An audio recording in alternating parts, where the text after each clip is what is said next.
생명과 가장 밀접한 도구, 숟가락. 우리가 옛날에 그렇게 얘기했잖아요. 이제 몸이 아파서 연세 드시면은 숟가락들 힘이 없으면 이제 곱게 끊으시고 간다라는 의미가 모든 생명을 표현할 때 숟가락의 의미를 많이 두었거든요. 여러 번 불에 달구고 두드리는 과정을 거쳐야 비로소 탄생하는 전통 숟가락.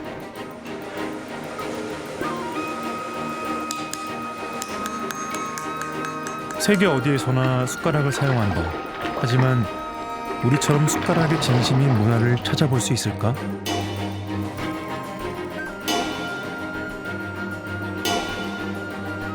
한국인처럼 숟가락을 잘 용도에 맞게 쓰는 사람은 없어요. 외국 사람들이 이렇게 한국의 전통 수저가 대가 얇아요. 그거를 주면은 뜨지를 못해요. 잘 이게 돌아가니까. 그런데 한국 사람은 그거를 가지고 국도 떠먹고 때로는 반찬도 떠먹으면서 외국에 그런 분들은 못 봤어요, 제가. 그러니까 우리나라 사람들의 이 손재주는 숟가락 젓가락에 수저에서 나왔다라고 저는 생각하는 거죠.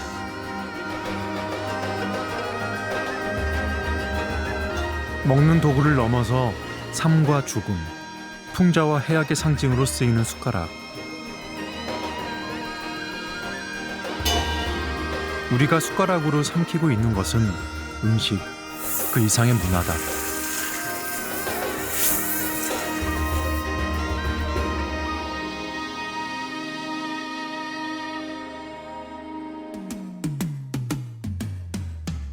K푸드 열풍. 한국 문화의 한 축을 차지하고 있는 한식. 한식에 없으면 안 되는 도구, 바로 숟가락이다. 우리에게 숟가락은 어떤 의미일까? 숟가락은 각 시대마다 모습을 달리하며 변화해왔다.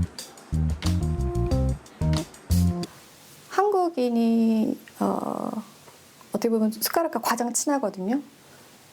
일본과 중국이 젓가락에 집중을 했다면 저희는 그때부터 같이 사용하기 시작했어요. 숟가락은 식사할 때 한국인만 사실 밥을 먹을 때 숟가락을 쓰거든요. 숟가락은 한국인한테 없어서는 안 되는 그런 도구예요. 음식을 떠서 옮기는 것에서 한 발 더 나아간 곰감각 숟가락. 입안에서의 다양한 자극이 다른 감각을 불러일으키도록 디자인됐다. 5가지의 감각을 모두 총동원해서 느낄 수 있는 유일한 순간이 먹는 순간이다. 그러면 거기서 가장 쓸 수 있는 심플한 도구가 숟가락이다. 곰감각 숟가락은 등장과 함께 세계 유명 셰프들과 미식가들의 주목을 받았다. Het is gebaseerd op de materie van de kleuren. En dat is kleuren rood. En op volume.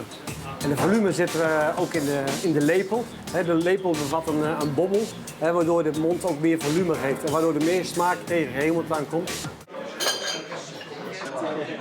먹는 도구의 한계를 뛰어넘은 숟가락. 우리의 숟가락은 계속해서 진화하고 있다. 언제부터 우리는 숟가락을 사용했던 것일까?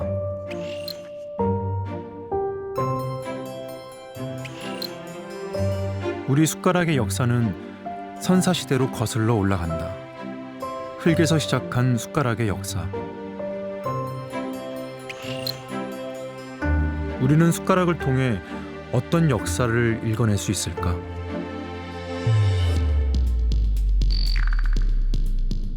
발굴이 한창인 조선시대 분묘 유적. 한쪽 벽면에 만들어진 감실에서 그릇과 같은 부장품들이 발견됐다. 출토된 도자기로 미루어 보아 무덤이 만들어진 건 16세기 초. 그대로 보시면 아시다시피 여기도 지금 다 수목이 이제 원래 쭉 연결돼 있던 부분이 원래부터 이렇게 거꾸로 나와요. 이게 원래는 여기가 바닥 부분에 이렇게 노출이 되어 있었습니다. 묘광인데 여기다가 이제 관을 놓은 다음에 그 위에 이제 흙을 덮고 올라오면서 맨 마지막 단계 여기에서 이제 편방을 넣어가지고 부장품을 묻습니다. 주근이가 생전에 사용하던 생활용품들. 그릇과 함께 숟가락도 출토됐다.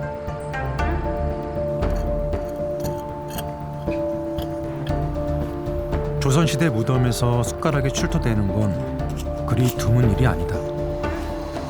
근데 이 숟가락들이 조선시대로 넘어오면서 S자로 휘었던 숟가락이 일자형으로 펴지면서 전체적으로 얇아지는 경향을 보입니다. 11세기부터 이제 무덤에서 숟가락이 출토되기 시작하는데 처음에는 유물이 출토되는 무덤에서 약 한 20-30% 정도로 숟가락이 출토되다가 고려 후기가 되면 적어도 원간섭기 이후가 되면은 이것이 증가하게 되고 조선시대에 들어서면은 유물이 출토되는 대부분의 그 무덤에서 숟가락이 출토된다 이렇게 보시면 되겠습니다. 숟가락은 시대별로 뚜렷한 형태 차이를 보인다. 자루가 크게 휘어진 고려 숟가락. 반면 조선 숟가락은 고려 숟가락에 비해 자루가 평평하고 일자형에 가깝다. 숟가락 형태의 차이는 곧 음식과 식기, 생활 문화 전반의 차이를 드러내는 것은 아닐까?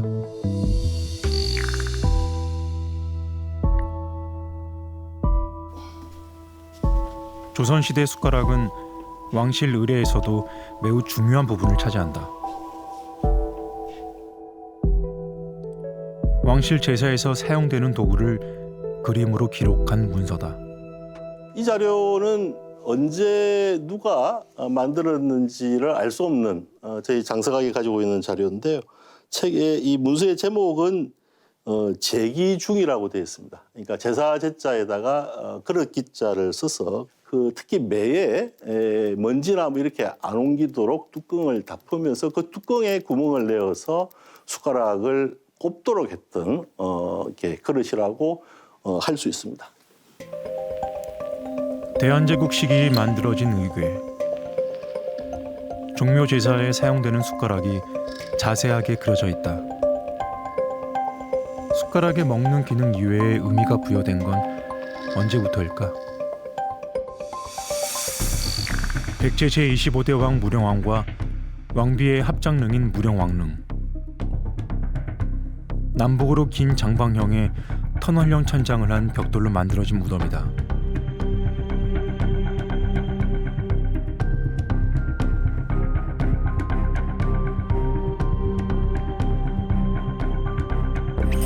무령왕릉이 발견된 건 1971년. 수천여 점에 달하는 유물이 출토됐다. 왕과 왕비의 목관, 무덤을 지키는 진묘수, 그 밖에 다양한 유물들과 함께 청동 숟가락도 발견됐다.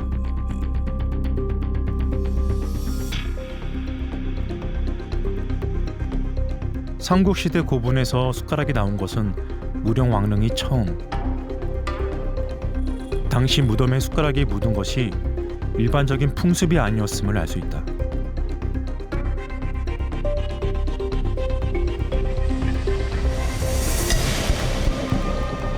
무령왕과 왕비가 합장된 529년 2월,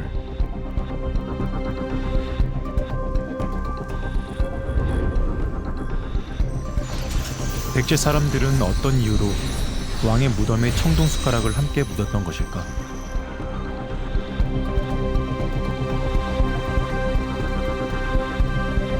국력을 다시 이제 부흥시키기 위해서 중국과 이제 깊은 교류를 하게 되는데 그 중에서 중국의 문물이 그대로 넘어오면서 중국의 묘장, 그러니까 중국에서 이제 뭐 부장품이라든지 여러 시스템들이 같이 들어오면서 숟가락도 같이 포함되었다.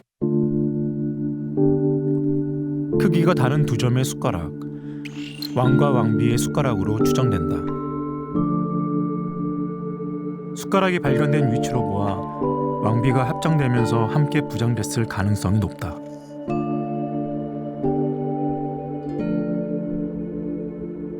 왕비의 머리맡에서 발견된 숟가락은 제사용으로 추정된다. 다른 두 점의 숟가락과 제작 방식과 형태면에서 미세한 차이를 보인다.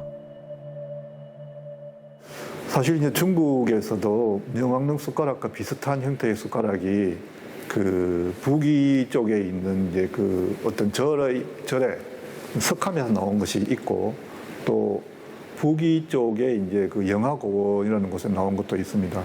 지금까지 중국에서 출토되어 있는 것을 이제 연대가 450년경, 약 한 100년 정도 차이가 납니다. 얘가 많지 않은 것이 흠이긴 합니다만은 문영왕릉 출토에서 출토된 숟가락의 스타일이 어느 정도는 어떤 상류 클래스에서 계속 사용되다가 이것이 이제 중국과 백제와의 교류를 따라서 백제에 들어왔고,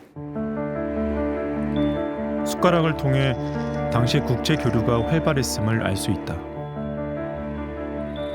통일신라 왕성의 별궁,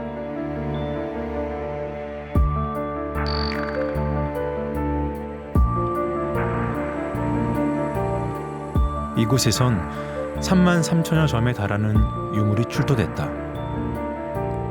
배, 기와, 벽돌, 불상, 그릇 등 당시 사람들의 생활을 엿볼 수 있는 유물들.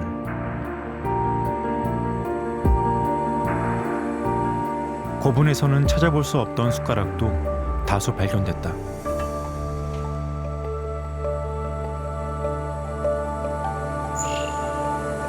고려시대 숟가락과 달리 음식을 뜨는 부분인 술리패 형태가 다양하다. 월지에서 숟가락이 출토된 것이 한 10점 정도 되는데, 이 숟가락은 통일신라에서만 나오는 스타일입니다. 그런데 공교롭게도 이 월지 스타일의 숟가락이 일본 정창원에 수백 점이 보관이 되어 있고, 이것은 두 세트가 한 점씩 이렇게 묶여져 가지고 보관되어 있습니다. 일본 왕실의 보물창고인 쇼소인. 굳게 닫혀있는 이곳엔 신라에서 건너간 숟가락들이 잠들어 있다.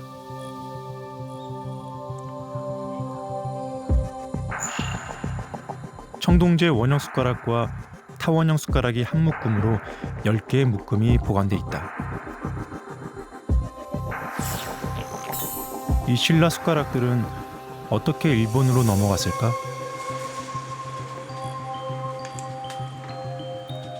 실마리는 일본 쇼소인에 소장돼 있던 병풍에서 나왔다. 병풍 수리 과정에서 발견된 메실라 무레란 문서. 752년 일본 귀족들이 신라 사람으로부터 물건을 구입하기 위해 제출한 신청서다.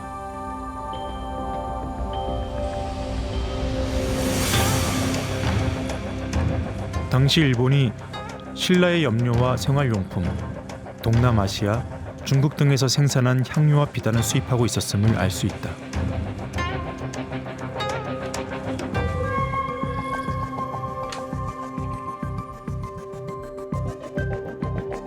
당시 팔린 물품 중에는 숟가락과 젓가락도 있었다.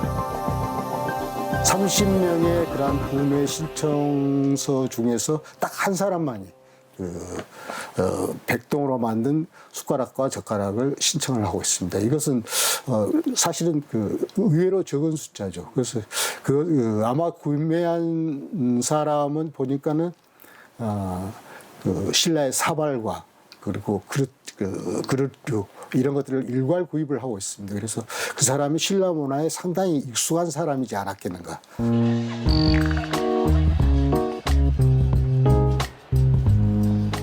약 1300년 전 신라 숟가락을 수입했던 일본.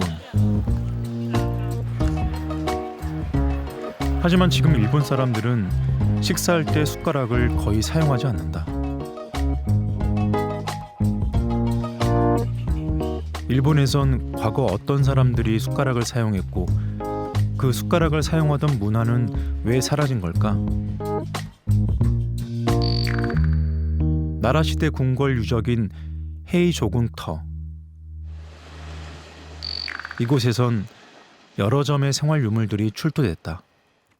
こちらが箸になりまして、一応同じところからさじと、さじというか、さじとあといわゆる杓子、しゃもじに近いものですね。これも出土していますので。 일본에 처음 젓가락이 나타난 건 7세기 후반. 이 젓가락들은 왕이 거주하던 구역 북쪽에서 출토됐다.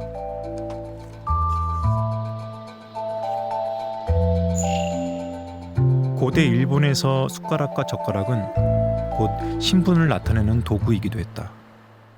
一般の日本列島の集落遺跡からは箸やさじが見つかることは稀ですので、おそらく一般庶民は箸を使うことはなく、手づかみで食事をしていたのではないでしょうか。 신분이 높은 사람들만 밥을 먹을 때 도구를 사용하던 시대, 숟가락과 젓가락을 함께 사용하는 문화는 언제 시작됐을까? 12세기 헤이안 시대, 귀족 집안의 행사를 그림으로 기록한 유치자료초, 공식 연회에서 숟가락을 사용했음을 알 수 있다. 593년 세워진 시텐 노지.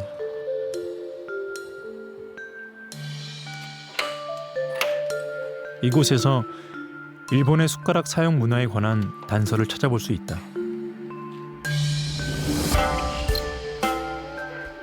이 절을 창건한 쇼토쿠 태자. 고대 일본의 국가 체제를 확립한 인물로 전해진다.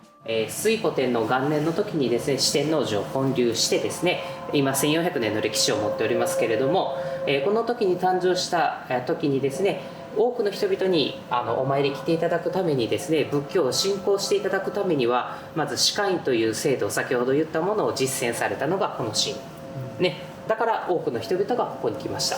そこで、大工技術とかですね、日本の港から文化がたくさんやってきてですね、聖徳太子はそれに尽力を尽くしたというわけでございますので。 쇼토쿠 태자에게 불교를 가르친 건 고구려 승려 해자와 백제 승려 해총. 쇼토쿠 태자는 해외의 선진 문물을 받아들이는데 적극적이었다. 여러 차례에 걸쳐 해외 사신을 보내 제도와 법률, 학문 기술을 배워오게 했다. 特に、私は663年の白村江の戦いで、百済を応援した日本が、中国と唐と新羅の連合軍に負けてしまうのですが、その直後から日本というのは国家形成というのを始めます。その時に中国式の法律であるとか儀式、食事作法、そういうものを全て、新しい知識として導入しています。その一環として箸やさじを使うという食事マナーというものも取り入れたのではないかと考えています。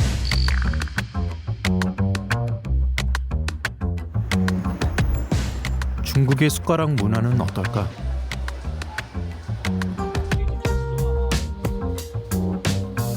지금은 일본과 마찬가지로 식사할 때 주로 젓가락을 사용한다.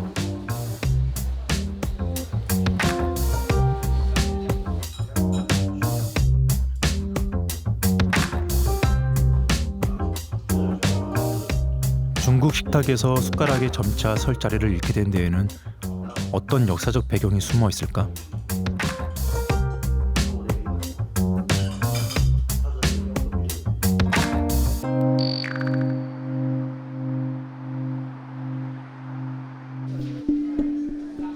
중국 고대 유적에서는 숟가락이 솥과 함께 발견되는 경우가 많다.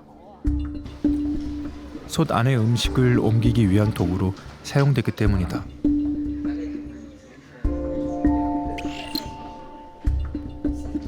서주시기 유적에서 출토된 납작한 형태의 국자. 당시 숟가락은 칼 대신 고기를 자르는 용도로 쓰이기도 했다. 농경 생활이 시작되고 곡물을 주식으로 먹게 되면서 숟가락의 역할은 더욱 커졌다. 당나라 시기까지 북중국 사람들이 주식으로 즐겨 먹었던 기장.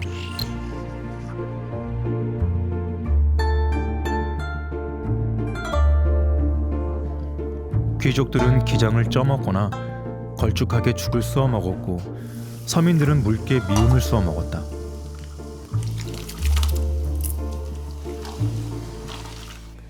这个烧饼子啊，做没小米的切饭，最适合吃饭了，做稀饭。我们老百姓嘛，超市每天装点鱼一顿稀饭，还说稀饭最如此嘞。 기장뿐만이 아니라 곡물을 끓여 먹을 때는 숟가락을 사용하는 것이 가장 효과적이다.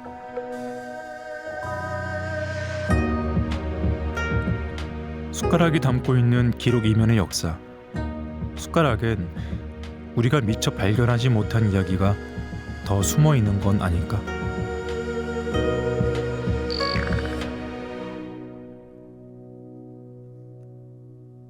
우리의 숟가락은 고려 시대의 큰 전환점을 맞는다.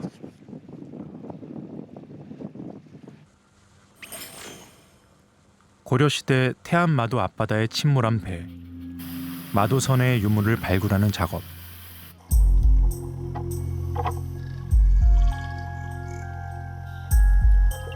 이곳에서도 숟가락들이 발견됐다.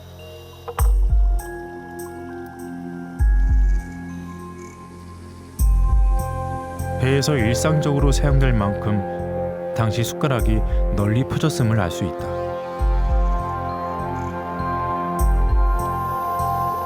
고려시대의 숟가락 사용에 영향을 미쳤을지도 모르는 요인, 바로 그릇이다.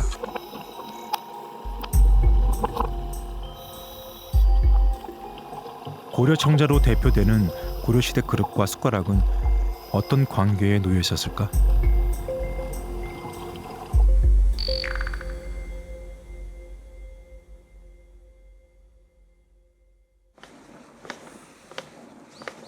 고려 청자와 같은 자개를 만드는 흙은 일반 흙과 다르다. 청자에 사용되는 고령토는 1300도 이상의 온도에서만 굽는 것이 가능하다.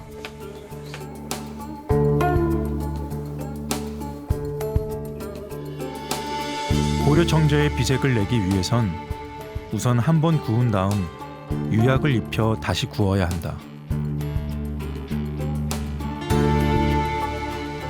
가장 중요한 건 바로 가마다. 높은 온도와 불 흐름을 유지할 수 있게 만들어진 전통 가마. 공기 속 산소를 모두 태울 수 있게 설계돼 있다. 제일 지켜야 되는 게 있는 거예요. 가마를 바꾸면 안 돼. 가마틀을 바꾸면 안 된다. 가마틀에는 폭이 있고 경사가 있고 있는데 거기에 불 흐름이 달라져요. 가마 길이가 달라지고 폭이 달라지면은 불이 느리게 움직인다든가 빠르게 움직인다든가 이런 속도가 달라집니다. 도자기로 만들어진 식기는 손으로 들고 먹기엔 무거운 편이다.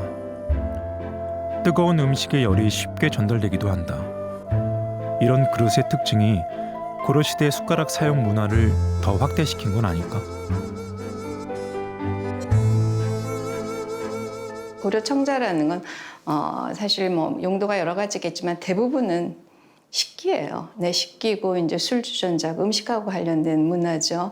그렇게 발달했다는 얘기는 이제 고려 시대에 오면 우리 음식 문화도 상당히 화려하게 발달했고 결국은 이제 거기서 숟가락도 굉장히 중요한 조리 도구이기 때문에 숟가락을 이제 제대로 모양을 낸다든지 또 이제 그 기능을 생각한다든지 그런 측면에서 숟가락이 상당히 다양하고 또 아름답고 그렇게 만들어지는 것 같아요.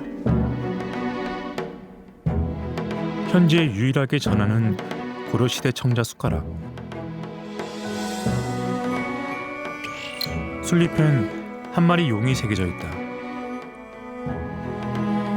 형과 차를 위한 전용 숟가락이 만들어질 정도로 수준 높았던 고려 문화를 보여준다.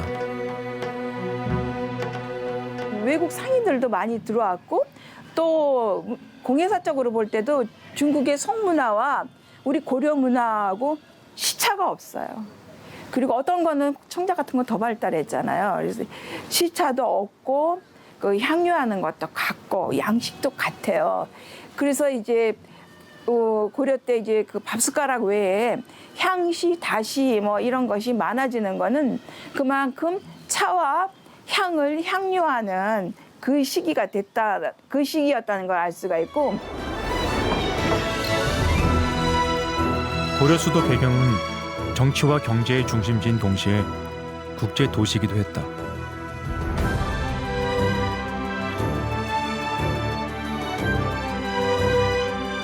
국제 무역항이었던 병란도를 통해 외국의 수입품과 상인들이 들어왔고 큰 길을 따라 설치된 시전에서 물건과 정보가 오갔다.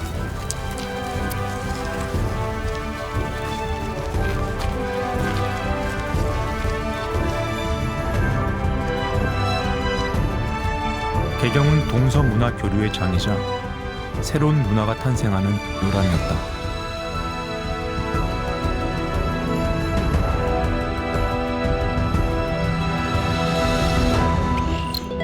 송나라 사신으로 고려를 방문했던 서궁은 고려의 모습을 기록으로 남겼다. 서궁은 신분이 높은 사람이 아니면 고기를 먹기 힘들고 가난한 백성들은 해산물을 많이 먹는다고 했다.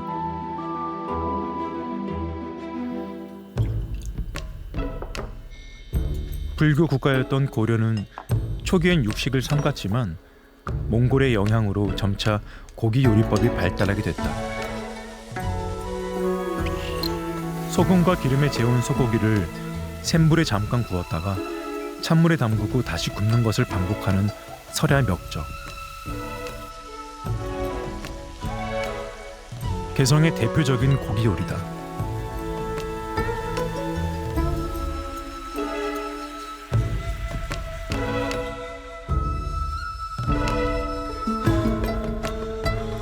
고려의 상추는 원나라에서도 인기였다. 원나라 시인 양용구는 고려 상추에 대한 시를 남기기도 했다. 텃밭에서 자라는 채소는 고려 사람들의 밥상을 채워주는 고마운 식재료였다.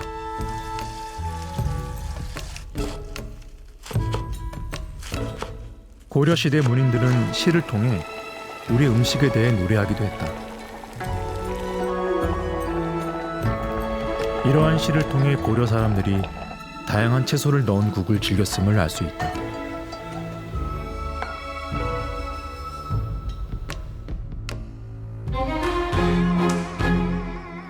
원나라의 영향으로 고려에선 점차 육식 문화가 탕 문화로 확산된다. 원나라가 고려에 소를 보내도록 요구하면서 소 사육도 늘어나게 됐다. 육식의 시작은 지금 우리 식탁과 같은 숟가락 사용으로 이어지고 있다. 의종 14년, 왕이 떠돌이 나그네들에게 밥과 국을 내려주었다는 기록에서 당시 탕과 밥을 함께 먹는 문화가 정착했음을 알 수 있다.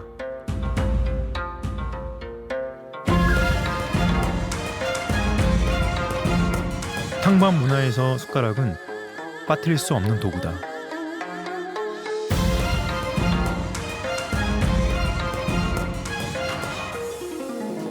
그렇다면 고려 사람들은 어떠한 형태의 숟가락을 사용했을까? 전통 방식으로 고려 숟가락을 복원해 봤다.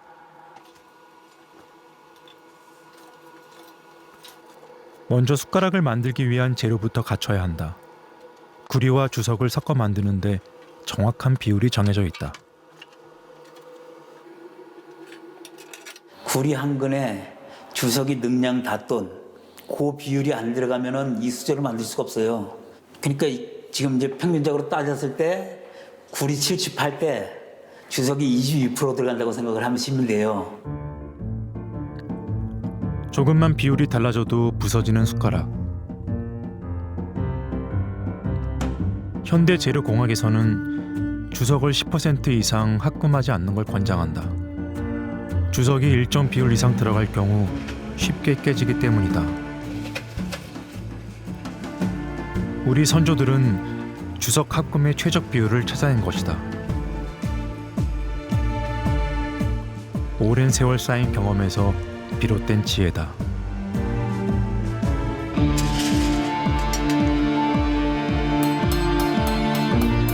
완벽에 가까운 비율로 합금을 만들어내는 기술. 이런 기술은 이미 삼국시대 때 완성됐다. 백제 무령왕릉에서 출토된 청동 받침 역시 구리 78대 주석 22의 비율인 것으로 나타났다. 시대가 바뀌어도 기술은 그대로 이어져 온 것이다.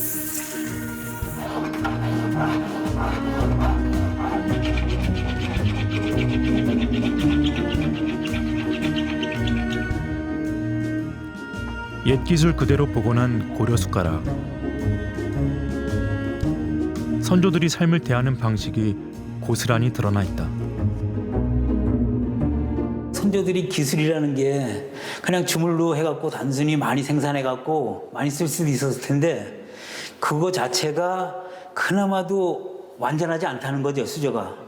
그러면은 그 완전하지 않은 거를 찾아서 더 완전하게 만들 수 있었다는 게 지금은 그 완전하지 않은 걸 많이 생산을 하잖아요. 근데 그 당시에도 그렇게 할 수 있음에도 불구하고 그 더 좋은 걸 찾아서 만들었다는 것 자체가 대단히 놀라운 거죠. 고려시대 숟가락 형태에서 읽어낼 수 있는 것은 무엇일까? 튼튼하고 크게 휜 자루,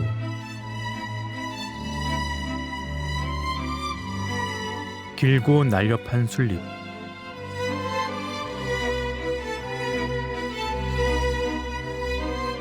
두 갈래로 갈라진 끝부분은 제비꼬리를 닮아 연미형이라고 부른다. 이런 형태는 어디에서 온 것일까?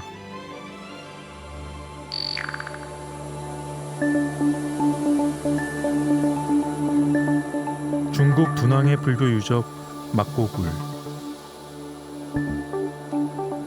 4세기 중반부터 13세기까지 만들어진 이곳엔 수백 개의 석굴과 조각, 벽화가 남아있다.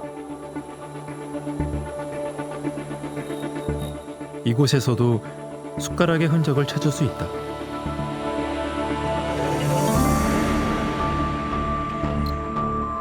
당나라 때 연의 모습을 그린 벽화.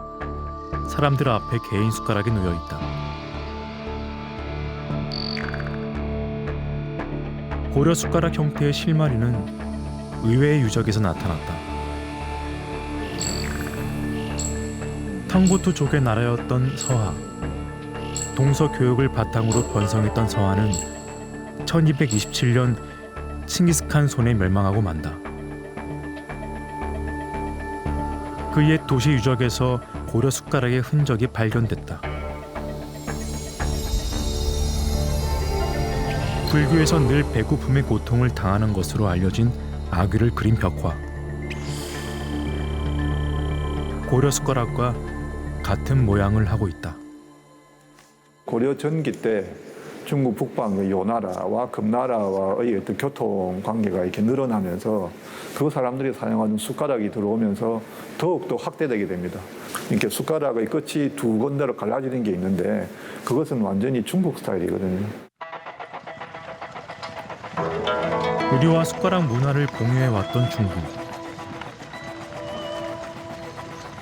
하지만 언제부턴가 중국 식탁에선 숟가락이 사라진다. 1780년 음력 7월, 연암 박지원은 청나라를 방문하는 사신을 따라 성경에 도착한다. 당시 경험을 기록으로 남긴 열하일기.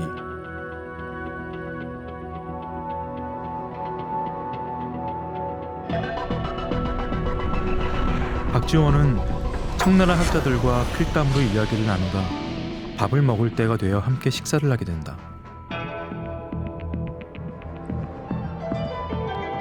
이때 박지원을 당황하게 하는 일이 벌어진다.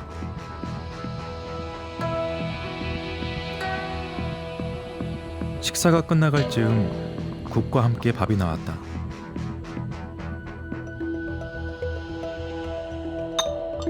하지만 없는 게 있었다. 바로 숟가락이었다.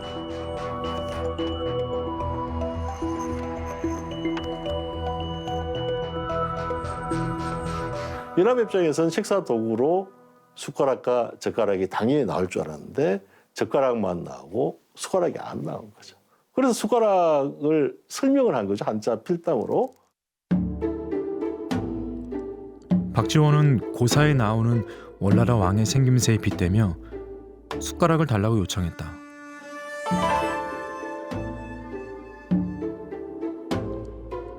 하지만 청나라 학자들은 박지원의 말을 알아듣지 못했다.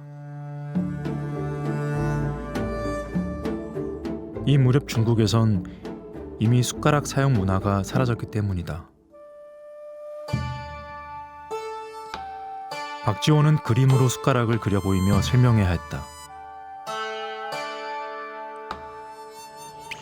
막국을 벽화와 달리 숟가락이 사라진 당나라 벽화, 이미 변화는 시작되고 있었다.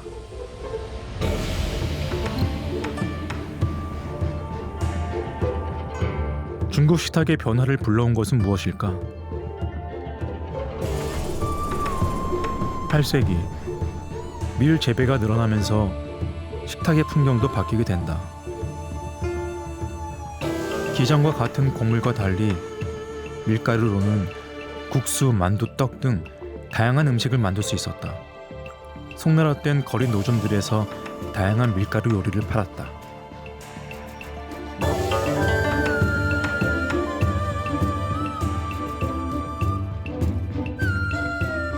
사람들은 이전보다 밀가루로 만든 요리를 더 많이 찾게 됐다.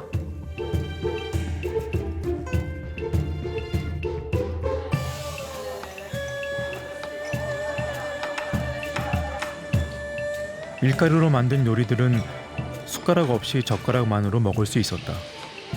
숟가락을 찾는 사람은 점점 사라졌다.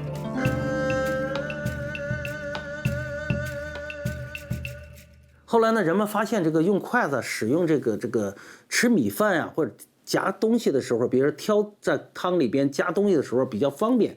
后来呢，逐渐这个筷子呢，这个就取替了这个勺子，然后呢，实际呢从南方到北方，整个呢大家都共认了这么个筷子，所以一点点呢，这个从人类最早使用了几千年的勺子。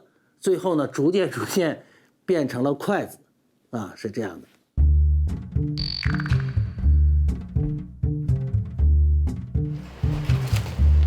일본에서도 숟가락은 자취를 감췄다.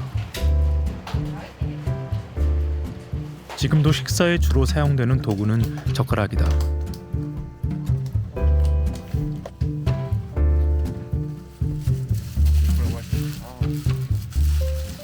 それはもう1ヶ月に何個ぐらい1ヶ月にまあ2000じゃあ1500から2000ぐらいですね。 일본은 젓가락을 자신들의 전통 문화라 여긴다. 버려진 야구 방망이를 젓가락으로 가공하는 공장. 연간 약 100만 개에서 120만 개의 안팎의 젓가락을 생산하고 있다. 공정은 전부 수작업으로 이루어진다. まあやっぱり作ってる人の心がこもってるであったりとか、あとまあ箸によってやっぱそれぞれ作ってる人の表情が出たりとかっていうのがあると思うんで。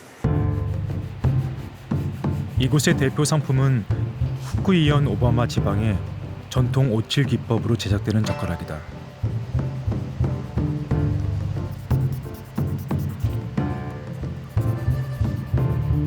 이들이 이토록 젓가락 제작에 공을 들이는 건 젓가락이 단순한 식사 도구가 아닌 자신들을 드러내는 문화라고 생각하기 때문이다. アイデンティティなんかなとは思いますけどね。あとまあ箸の使い方でその人を表すとか言われますんで、恥ずかしい箸の持ち方とかできないなとかいうのもありますし。 그렇다면 일본의 식탁에서 숟가락은 언제부터 자취를 감춘 걸까? 에도 시대 사람들의 식사 모습을 담은 풍속화. 숟가락은 보이지 않는다. 그 이유에 대해선 다양한 썰이 제기되고 있다. 一つ言われているのは日本のご飯というのは非常に粘り気が強かった。つまりベトベトしているわけですね。でそれにはなんかおさじで食べるよりも箸だけでも十分に食べられたという話があります。でさらに言うと韓国の場合は金属器、食器が金属器ですけれども、日本の場合は木器です。で木でできていますから、熱いものが入ってもそれを手に持って食べることができるということでさじはいらなくなった。 중국, 일본과 달리 숟가락 문화가 계속 이어져 온 우리나라. 동아시아 삼국 중 유일하게 숟가락 문화가 유지된 이유는 뭘까?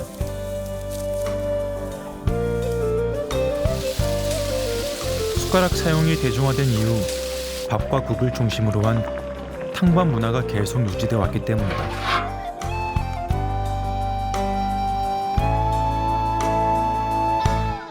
근데 우리한테는 밀 생산이 아주 어렵습니다. 그러니까 한반도에서 밀 생산 지역도 한정돼 있고 겨울에 파종을 해서 보리처럼 장마가 오기 전에 수확을 해야 되고 생산량도 굉장히 적기 때문에 중국에서 소개된 밀가루 음식이 우리한테는 자연스럽게 일상화될 수 있는 조건을 안 가지고 있었던 거죠. 조선 말 외국인들은 숟가락을 조선 특유의 문화로 인식했다. 흥선 대원군의 아버지 남영군의 묘를 도굴 했던 오페르트. 그는 조선인들의 숟가락 사용을 우아하다고 평가했다. 조선의 숟가락 문화는 늘 외국인들의 시선을 사로잡았다.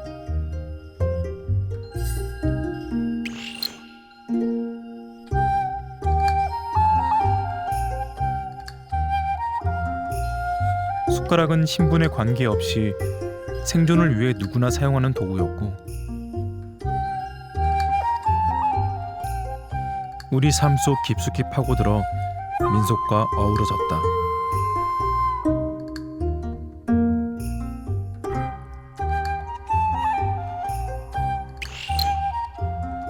가장 가까운 곳에서 사람들과 닿고 눈에 띄지는 않았지만 명실상부한 밥상의 주인공으로 자리매김했다. 식사 방식이 확립된 것도 숟가락에 영향을 미쳤다. 조선시대 상차림의 형태와 구성을 나타낸 반상식도 밥과 국, 반찬을 함께 먹는 식사 방식은 한식의 대표적인 특징이다. 먹는 사람에 따라 나름의 조합을 만들어 먹기 위해선 숟가락의 역할이 중요하다. 지금도 한국인들이 유일하게 그럽니다. 밥을 먹는데 밥을 씹으면서 국을 또 입에다가 적셔주고 그 다음에 동시에 반찬을 냈죠. 그래서 어떻게 보면 입속에서의 비빔이라는 게 이루어져서 그 속에서 이제 탄수화물에서 아주 구수한 아미노산 맛도 나고요. 국물하고 섞이면서 그러면서 이제 단맛의 밥맛을 느끼게 되니까요. 한식을 대표하는 음식 비빔밥.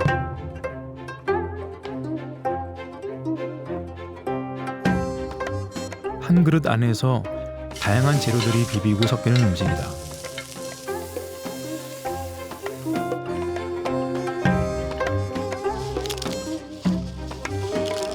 비빔밥처럼 숟가락 하나에도 천년을 뛰어넘는 문명 교류의 역사가 담겨 있다.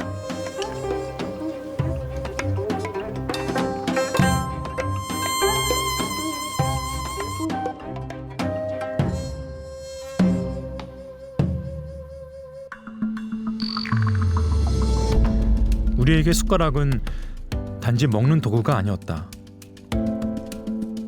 신라 사람들은 이곳 월지에 특별한 소망을 담아 숟가락을 묻었다.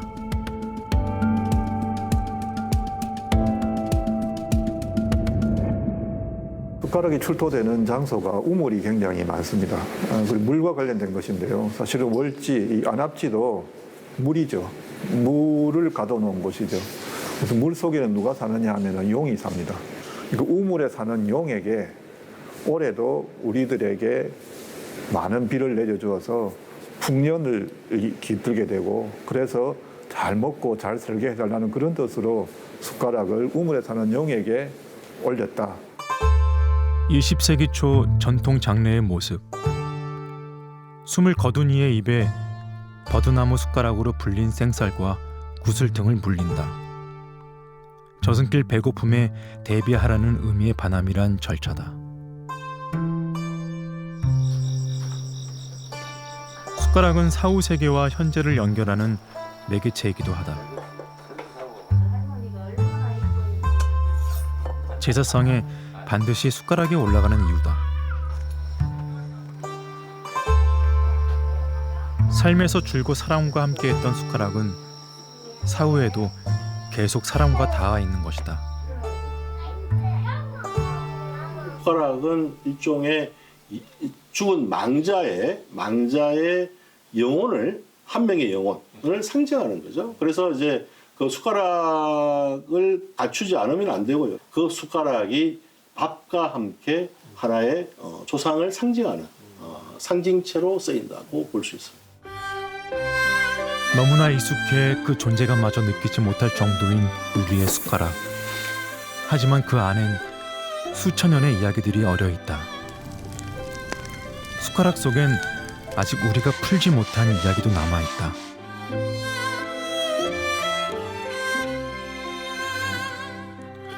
언제, 왜 이런 형태의 숟가락들이 사용됐는지 여전히 미스터리다.